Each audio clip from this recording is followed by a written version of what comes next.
Dans cette vidéo, nous allons analyser les développements importants en mer Baltique. Ici, l'Ukraine vient de commencer à démanteler la flotte russe de la Baltique grâce à des frappes de drones longue portée.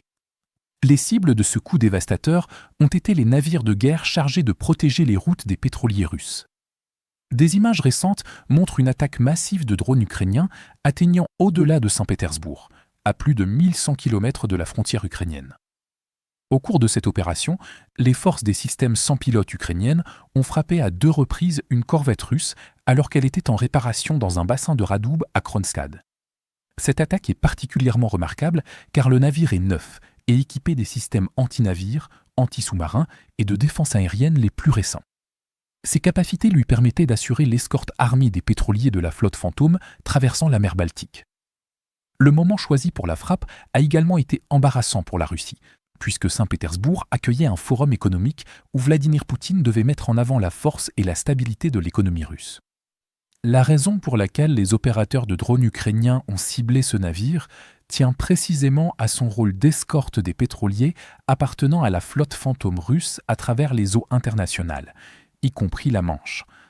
En affaiblissant les capacités de combat de la flotte de la Baltique, l'Ukraine peut priver les navires de commerce russes de l'escorte navale, un élément clé du plan russe pour dissuader l'application des sanctions par les pays européens.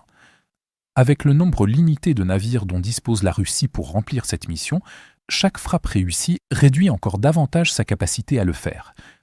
Parallèlement, cette attaque élargit aussi les possibilités de pression internationale sur la Russie, car l'efficacité de sa marine diminue, ce qui permet aux pays européens d'intercepter les pétroliers russes non protégés sans risque d'escalade. Par exemple, les autorités françaises ont profité de l'absence d'escorte armée pour monter à bord d'un pétrolier lié à la flotte Fantôme et en ont arrêté le capitaine. L'importance de cette frappe réside dans le fait qu'elle affecte la protection des pétroliers dès leur départ des ports baltes russes, qui sont devenus les principaux points d'exportation du pétrole russe. Bien qu'ils soient également visés par les Ukrainiens, ces ports sont encore considérés comme un peu plus sûrs que ceux de la mer Noire, qui se trouvent sous le contrôle du feu ukrainien grâce à des drones navals et longue portée. Actuellement, la Russie exporte environ 50% de son pétrole brut transporté par voie maritime depuis ses ports de la mer Baltique, ce qui la rend fortement dépendante de cette route. Cependant, les pétroliers qui empruntent ce passage doivent être escortés par des navires de guerre afin de dissuader toute interception en mer par les alliés européens, ce qui se produit de plus en plus fréquemment. Il est à noter que les escortes navales russes constituent un moyen de dissuasion politique efficace contre les abordages en mer, comme en témoigne le passage sans entrave des pétroliers russes dans les eaux européennes. Depuis la fin du mois de mars, environ 300 navires de la flotte Fantôme russe ont transité par les eaux britanniques, la plupart via la Manche. Malgré cela, aucun navire n'a été arrêté ni inspecté, ce qui a poussé les commentateurs russes à se vanter que les pays européens ne souhaitent pas intervenir et que la simple présence d'un navire de guerre russe en escorte suffisait à les dissuader. Cependant, les pertes subies par la flotte de la Baltique vont modifier cet équilibre des forces en faveur de l'Europe et de l'Ukraine, car la Russie sera de plus en plus incapable de projeter sa puissance. En ciblant les navires de guerre russes et en réduisant leur nombre, l'Ukraine facilite indirectement l'intervention des pays de l'OTAN contre les navires associés à la flotte Fantôme russe. Ici, l'Ukraine applique la même stratégie que dans la mer Noire, où environ 30% de la flotte russe a été détruite depuis 2022. Il est important de noter que cela s'inscrit dans une tendance, car ce n'est pas la première frappe réussie contre des actifs de la flotte de la Baltique. Au port de Primorsk, les forces ukrainiennes ont endommagé une corvette lance-missiles et un patrouilleur.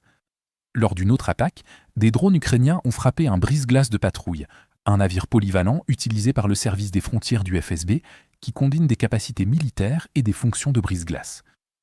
Dans l'ensemble, ces frappes contribuent à une érosion progressive des capacités navales de la Russie dans la région baltique. En conséquence, la Russie dispose d'un nombre de plus en plus limité de navires de guerre pouvant être affectés à l'escorte et à la protection des navires liés à sa flotte Fantôme, ce qui permet aux pays européens d'intercepter les navires russes sous sanction. L'objectif final n'est pas les navires eux-mêmes, mais la capacité de la Russie à protéger ses exportations de pétrole et à générer des revenus pour l'effort de guerre. Si vous souhaitez découvrir d'autres développements importants d'aujourd'hui que nous n'avons pas pu aborder dans cette vidéo, n'hésitez pas à consulter notre carte interactive de l'actualité. Le lien vers notre carte interactive se trouve dans la description ci-dessous. Merci d'avoir regardé cette mise à jour et un merci tout particulier à tous ceux qui suivent déjà notre carte interactive.